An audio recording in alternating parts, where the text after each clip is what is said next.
ఉమ్మడి పశ్చిమ గోదావరి జిల్లాలో బర్డ్ ఫ్లూ వైరస్ కారణంగా కోళ్లు లక్షల్లో మృతి చెందాయి. 3 వారాలుగా జిల్లా వ్యాప్తంగా పూర్తిగా కోళ్ల మాంసం అమ్మకాలు నిలిచిపోయాయి. బర్డ్ ఫ్లూ వైరస్ కేవలం పక్షుల నుండి పక్షులకి వస్తుందని పశు వైద్యులు చెబుతున్నారు. మిగిలిన ఏ జాతిలోనూ ఈ బర్డ్ ఫ్లూ వైరస్ సోకదంటున్నారు. చనిపోయిన కోళ్లను ఖననం చేయడానికి కోళ్ల ఫారం రైతులకు అవగాహన కల్పించామని వెల్లడించారు. ఇక బర్డ్ ఫ్లూ వైరస్ ఆనవాళ్లు ఇంకా లేవని ప్రజలు కూడా సురక్షితంగా కోళ్లు కోడిగుడ్లు తినొచ్చని అంటున్న పశు వైద్యాధికారి శ్రీనివాస్తో మా ప్రతినిధి Pavan face to face. Andhra Pradesh వ్యాప్తంగా బర్డ్ ఫ్లూ అయితే ఇప్పటికే కలగడం రేపుతోంది. అయితే ఉమ్మడి పశ్చిమ గోదావరి జిల్లాలో చూసుకుంటే ఇప్పటికే చాలా పౌల్ట్రీ ఫారాల చుట్టూ 144 సెక్షన్లు ఇచ్చి అక్కడికక్కడే ఏదైతే వైరస్ సోకిన కోళ్ళు అక్కడికక్కడే ఖననం చేయడం జరిగింది. అయితే ఉమ్మడి పశ్చిమ గోదావరి జిల్లా వ్యాప్తంగా ప్రజలందరూ కూడా అసలు ఈ బర్డ్ ఫ్లూ సోకిన కోళ్ళు తినచ్చా వద్దా అనే సందేహాల్లో అయితే ఉన్నారు. వీటిలో మేమంతా మాట్లాడడానికి వెటనరీ డాక్టర్ శ్రీనివాస్ అయితే ఉన్నారు. సార్ చెప్పండి, అసలు కోళ్ళకి బర్డ్ ఫ్లూ వ్యాధి ఏ విధంగా వస్తుందంటారు? సాధారణంగా ఈ బర్డ్ ఫ్లూ వ్యాధి అనేది ఈ వలస పక్షుల ద్వారా, ఈ వలస పక్షులు ఖండాలు దాటుతాం ఖండాంతరాలు దాటుతూ ఒక చోట నుండి ఒక చోటకి ఎప్పుడైతే ఈ మైగ్రేషన్ ద్వారా వెళ్తున్నప్పుడు ఈ వ్యాధి సోకిన పక్షులు ఈ కోళ్ళ ఫారాల ద్వారా దగ్గర కానీ మన యొక్క వాటర్ బాడీస్ అంటారు నీళ్ళల్లో కానీ తమ యొక్క లిటర్ని విసర్జించడం ద్వారా ఈ వైరస్ అనేది వ్యాప్తి చెందుతుంది.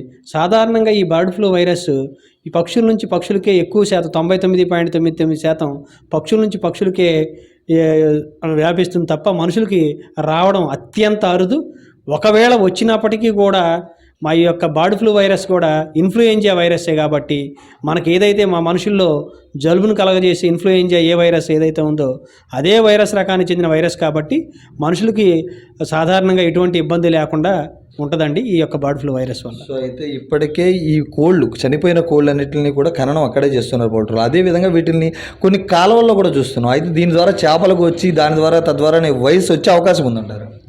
ఈ యొక్క వేరే జాతులకైతే రావడానికి అవకాశం అత్యంత అరుదండి. పక్షుల నుంచి పక్షులకే వస్తుంది.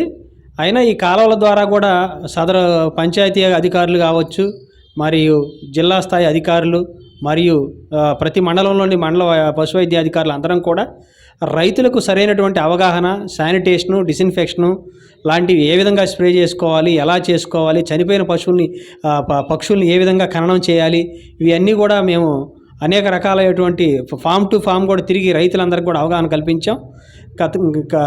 ఇప్పుడు ఇటీవల కాలంలో ఏ రైతు కూడా అటువంటి తప్పిదాలు చేయకుండా చనిపోయిన పక్షులను శాస్త్రీయ పద్ధతిలోనే వాటిని ఖననం చేస్తున్నారు.